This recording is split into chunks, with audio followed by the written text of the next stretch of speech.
19 ਸਾਲ ਦਾ ਸੀ, ਚੰਗਾ ਖਿਡਾਰੀ ਸੀ, ਪਰ ਨਸ਼ਾ ਜਿੱਤ ਗਿਆ। ਤਰਸੇਮ ਸਿਆ, ਇਸ ਅੱਗ ਦਾ ਸੇਕ ਤਾਂ ਘਰ ਘਰ ਪਹੁੰਚਿਆ, ਪਰ ਬਸ ਹੁਣ ਹੋਰ ਨਹੀਂ। ਪੰਜਾਬ ਸਰਕਾਰ ਨੇ ਨਸ਼ਿਆਂ ਦੇ ਵਿਰੁੱਧ ਇੱਕ ਸਖਤ ਮੁਹਿੰਮ ਚਲਾਈ ਹੈ ਤੇ ਅਸੀਂ ਸਾਰਿਆਂ ਨੇ ਇਹਨਾਂ ਦਾ ਸਾਥ ਦੇਣਾ ਕਿ ਅੱਜ ਤੋਂ ਬਾਅਦ ਨਾ ਇਸ ਪਿੰਡ ਵਿੱਚ ਨਸ਼ਾ ਵਿਕੂਗਾ ਤੇ ਨਾ ਹੀ ਕਿਸੇ ਨਸ਼ਾ ਵੇਚਣ ਵਾਲੇ ਨੂੰ ਇੱਥੇ ਵੜਨ ਦਿੱਤਾ ਜਾਊ। ਜਿਹੜੇ ਨਸ਼ੇ ਵਿੱਚ ਫਸੇ ਹੋਏ ਨੇ ਉਹਨਾਂ ਨੂੰ ਨਸ਼ਾ ਮੁਕਤੀ ਕੇਂਦਰ ਵਿੱਚ ਭਰਤੀ ਕਰਾਵਾਂਗੇ। ਕੋਈ ਵੀ ਨਸ਼ਾ ਤਸਕਰ ਦੀ ਜ਼ਮਾਨਤ ਨਹੀਂ ਕਰਾਏਗਾ। ਵਾਅਦਾ ਕਰੋ, ਅਸੀਂ ਆਪਣੇ ਪਿੰਡ ਨੂੰ, ਆਪਣੇ ਪੰਜਾਬ ਨੂੰ ਨਸ਼ਾ ਮੁਕਤ ਕਰਕੇ रहांगे।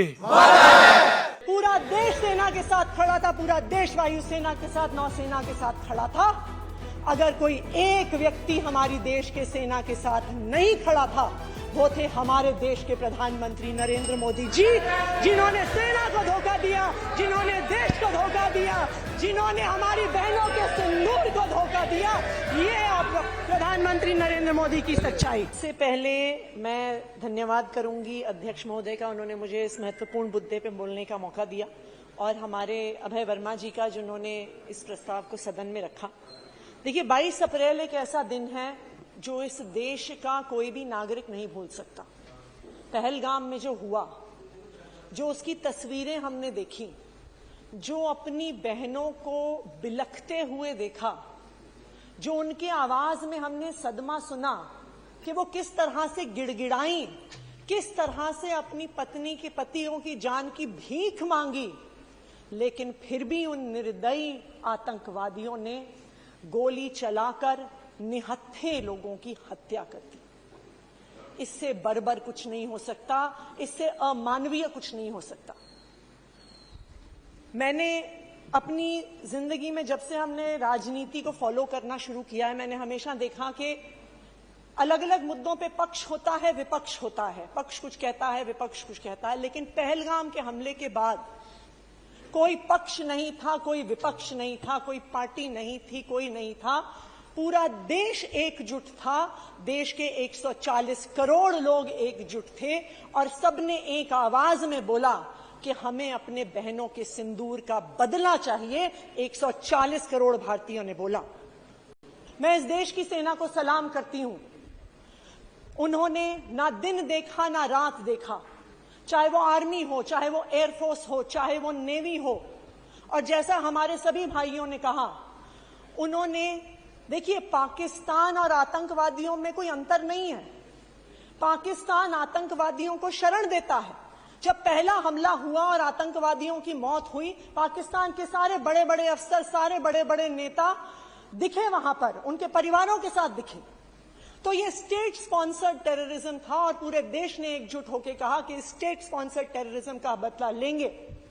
और मैं नमन करती हूं हमारी आर्मी का, हमारी नेवी का, हमारी एयरफोर्स का, जिन्होंने एकजुट होकर पाकिस्तान के अंदर घुसकर आतंकवादियों को मारा।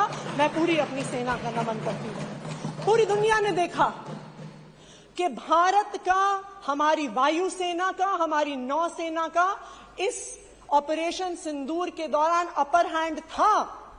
पूरे देश ने देखा। हम सब टकटकी लगा के ट्विटर पे, टीवी पे देख रहे थे कि किस तरह से हमले पे हमला, हमले पे हमला, हमले पे हमला हमारी सेना कर रही थी।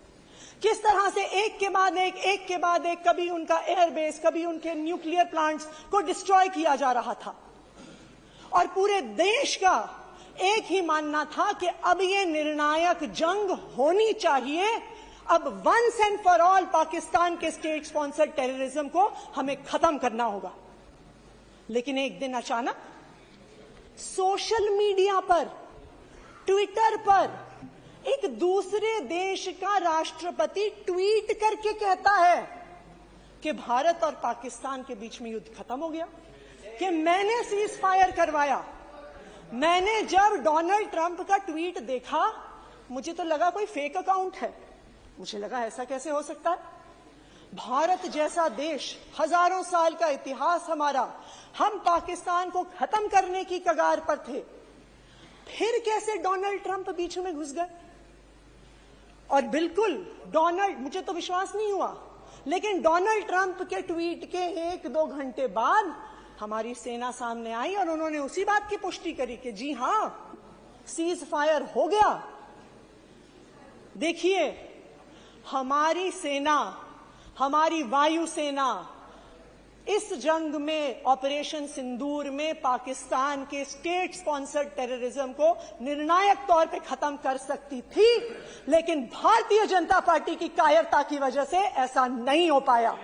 प्रधानमंत्री नरेंद्र मोदी जी डर गए ट्रंप की धमकियों से। प्रेसिडेंट डोनाल्ड ट्रंप ने एक बार नहीं, दो बार नहीं, तीन बार नहीं, चार बार नहीं, 25 बार दुनिया भर में जाके कहा कि मैंने धमकी दी कि मैं व्यापार बंद कर दूंगा, और व्यापार बंद कर दूंगा इसलिए भारत ने अपना युद्ध छोड़ दिया। एक बार नहीं, 25 बार डोनाल्ड ट्रंप ने यह कहा। आज मैं भारतीय जनता पार्टी से यह पूछना चाहती हूं कि क्या अमेरिका से व्यापार की कीमत हमारे बहनों के सिंदूर से ज्यादा कीमती थी, जो उस व्यापार को बचाने के लिए आपने सीज फायर कर दिया। पूरा देश सेना के साथ खड़ा था, पूरा देश वायुसेना के साथ, नौसेना के साथ खड़ा था। अगर कोई एक व्यक्ति हमारी देश के सेना के साथ नहीं खड़ा था, वो थे हमारे देश के प्रधानमंत्री नरेंद्र मोदी जी, जिन्होंने सेना को धोखा दिया, जिन्होंने देश को धोखा दिया, जिन्होंने हमारी बहनों के सिंदूर को धोखा दिया। ये आप प्रधानमंत्री नरेंद्र मोदी की सच्चाई।